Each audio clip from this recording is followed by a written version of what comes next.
I don't. Okay.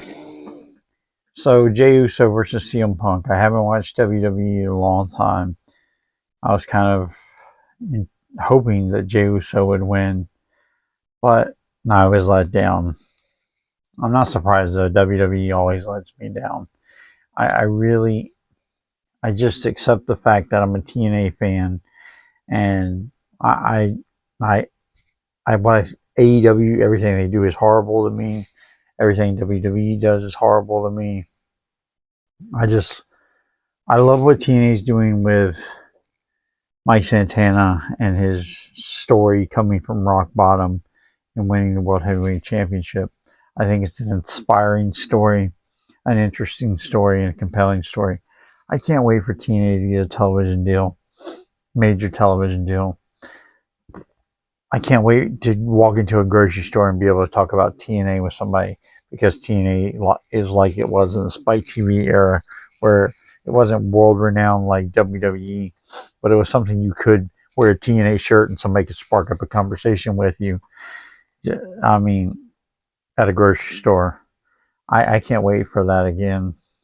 I think it's coming, and it gets me really hyped up to think that that era could happen again. Gets me even more excited to think that it could happen with Mike Santana and um, Jay with Leon Slater. Leon Slater in the X Division, Mike Santana in the world title picture. Because I've said this, I'll say it again.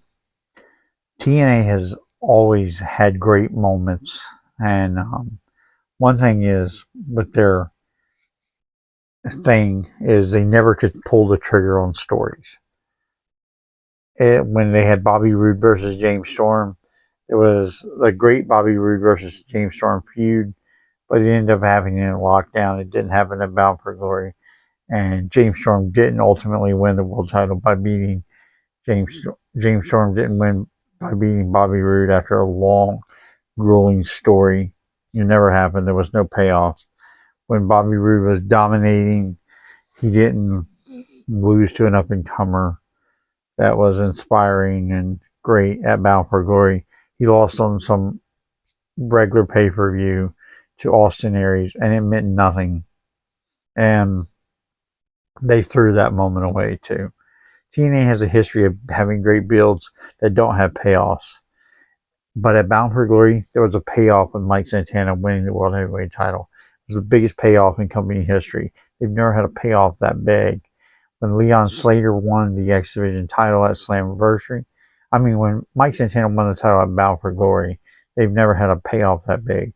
When Leon Slater won the title at Slammiversary, they've never had a payoff that big.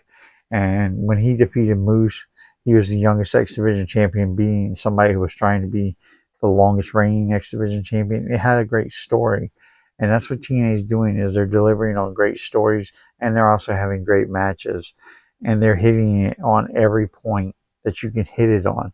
They're hitting all their marks, and they're setting all their goals. They're setting attendance records, and it just feels like TNA has some momentum that we've never seen before. And while TNA was great in the Wednesday night era with the X Division, they didn't really have a world title picture. While when they had a world title picture, it was during the Spike TV days, but they didn't really have a great X Division. They never had a great X Division and a great world title picture. And now is the time where they do have a great momentum. And then you look at what's going on from an economic standpoint. The WWE is about to become the most expensive place to be a wrestling fan. If you're a WWE fan, you got to have the ESPN package, the Netflix. You have to have Peacock right now. There's so much you have to be a WWE fan. It's very, very, very expensive.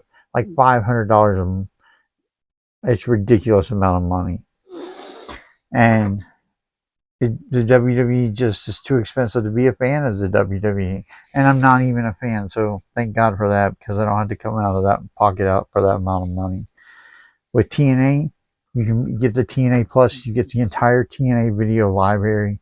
You get most of your pay-per-views, all the smaller tier pay-per-views, and you have to come out of pocket for your bigger tier pay-per-views, but it's far cheaper to be a TNA fan than a WWE fan.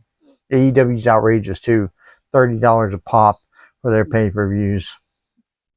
And they never deliver. They never fucking deliver. And all their stories are stupid. Really stupid. I will always go back to this moment with John Moxley putting Darby Allin's head in a fish tank for 5 fucking seconds, and Darby Allin coming out of that fish tank like he's dying, even though he only had his head in this fish tank for like 5 seconds. Stupidest shit I ever seen. Well, not the stupid, but stupidest I've seen in a long time. And AEW sucks, and WWE is not much better. But at least WWE is a profitable company, and they do have a deal with TNA that's a great deal. What they did with Trick Williams was incredible. And I do watch NXT because I love TNA. So they have figured out a way to pull me in with NXT and TNA's relationship. AEW hasn't figured out any way to pull me in. Not even the stuff what they do with New Japan. I don't give a damn. Everything they do sucks. Everything WWE does without TNA sucks. So, I'm a TNA guy. I love TNA. And I think Jey Uso should have won the title because he was the young up-and-comer. I think that would have made the most sense. It didn't happen. And I once again walk away thinking WWE sucks. But I'm not surprised. They have sucked for a very, very long time. And my company has been TNA since 2002, the day they started. I love y'all. Y'all be good. I'm Kent Jones. I'm signing off. Subscribe to the channel and like the video. We're almost at 10,000 subscribers. Go ahead and subscribe to the channel, like the video, and ring that bell for notifications.